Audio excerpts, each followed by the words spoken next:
పేదల భూమిని పరిరక్షించాల్సిన అధికారులే ఆక్రమణదారులకు సహకరించడం బాధాకరమని కుప్పం మండలం పైపాల్యం గ్రామానికి చెందిన రైతు ఆరోపిస్తున్నారు.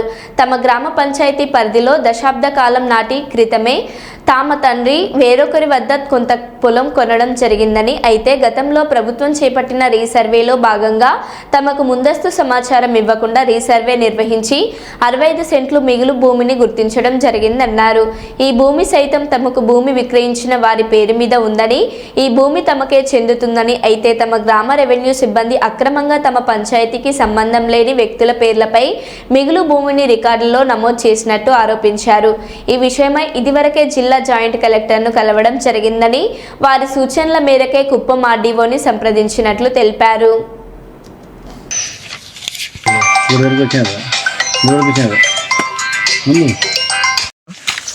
మేము అది వచ్చి పైపాలెం గ్రామము. ఇక్కడ 1973లో మా తాత భూమి కొన్నారు. దాంట్లో ఒక 60 సెంట్లు దాకా 5వ సర్వే నెంబర్లో మాకు చేరుతుంది. 51 ఏళ్ళ అనుభవం కూడా ఉంది, చేస్తూ ఉంటాము. దాంట్లో రీసెంట్గా రీసర్వేలో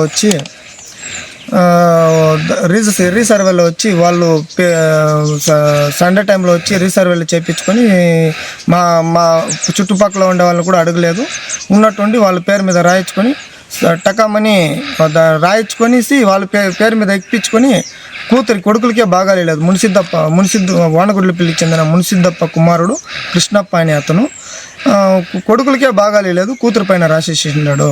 ఇది ఎంతవరకు న్యాయము? సరే అయిపోయింది. సరే వాళ్ళు వచ్చి చదరాలు చేసేదానికి జేసీపీలు ఎత్తుకొచ్చినప్పుడు మేము పిఎస్కి ఎత్తుకోపోయినాము.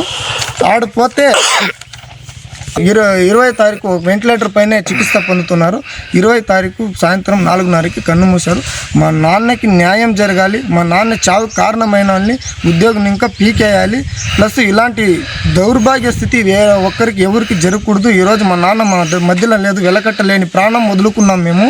ఖచ్చితంగా మాకు న్యాయం జరగాలి. ఆల్రెడీ అందరి దగ్గర అర్జీలు కూడా ఇచ్చినాము. ఇప్పుడైతే మా మేడం గారు కూడా వెడగండి వీఆర్ఓ మేడం కన్సల్ట్ చేయండి. ఊరు మొత్తం 3 చక్నాథం కానీ వానగుడ్లపల్లి అందరిని అడగండి.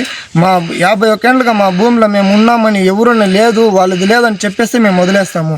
కానీ అందరూ ఊరు మొత్తం చెప్తా ఉన్నాడు. కానీ నారాయణ అనే వ్యక్తి విఆర్ఐగా ఉండి ఆఫీస్లో ఇలాంటి దొంగ పనులు చేస్తూ నకిలీ రికార్డులు చేపించి వాళ్ళకి మాన్యువల్ పేపర్లు అంతా వాళ్ళ పేర్లు రాసి ఫోటోలు అతికించి దీన్ని ఖచ్చితంగా ఇలాంటి ఆఫీస్లో ఇలాంటి చీడ పురుగులు ఒకడు ఉంటే ఆఫీస్ మొత్తం డిపార్ట్మెంట్కే ఇలాంటి ప్రాబ్లం చెడ్డ పేరు వస్తుంది. దీన్ని పునరుద్ధరణ రాకూడదు. దీన్ని సీఎం వరకు తీసుకోపోవాలి. ఎందుకంటే మన కుప్పంలోనే ఇట్లా జరిగితే మన చెడ్డ పేరు మన సీఎం గారికే వస్తుంది. కాబట్టి ఇలాంటి పునరుద్ధరణ రాకుండా చూసుకోవాలి. దీన్ని మా ఆఫీసర్లు చూసి మాకు న్యాయం చేయాలి. ఈరోజు మా నాన్న పోగొట్టుకొని నేను ఈ వీడియో ముందుకు వచ్చినాను. వాడు మొన్న నన్ను చూసి నన్ను కొట్టేదానికి కూడా వచ్చినాడు. అంటే కొట్టేదానికి కూడా వచ్చినాడు వాడు. నేను అందరి దగ్గర ఎట్లా వచ్చినారో అట్లా నేను రాసిచ్చినాను అని చెప్తా ఉన్నాడు. కానీ రాసిచ్చినా ఓకే, నువ్వు షూరిటీ ఎందుకు వేసినావు? నువ్వు పక్క భూమి వాడువా?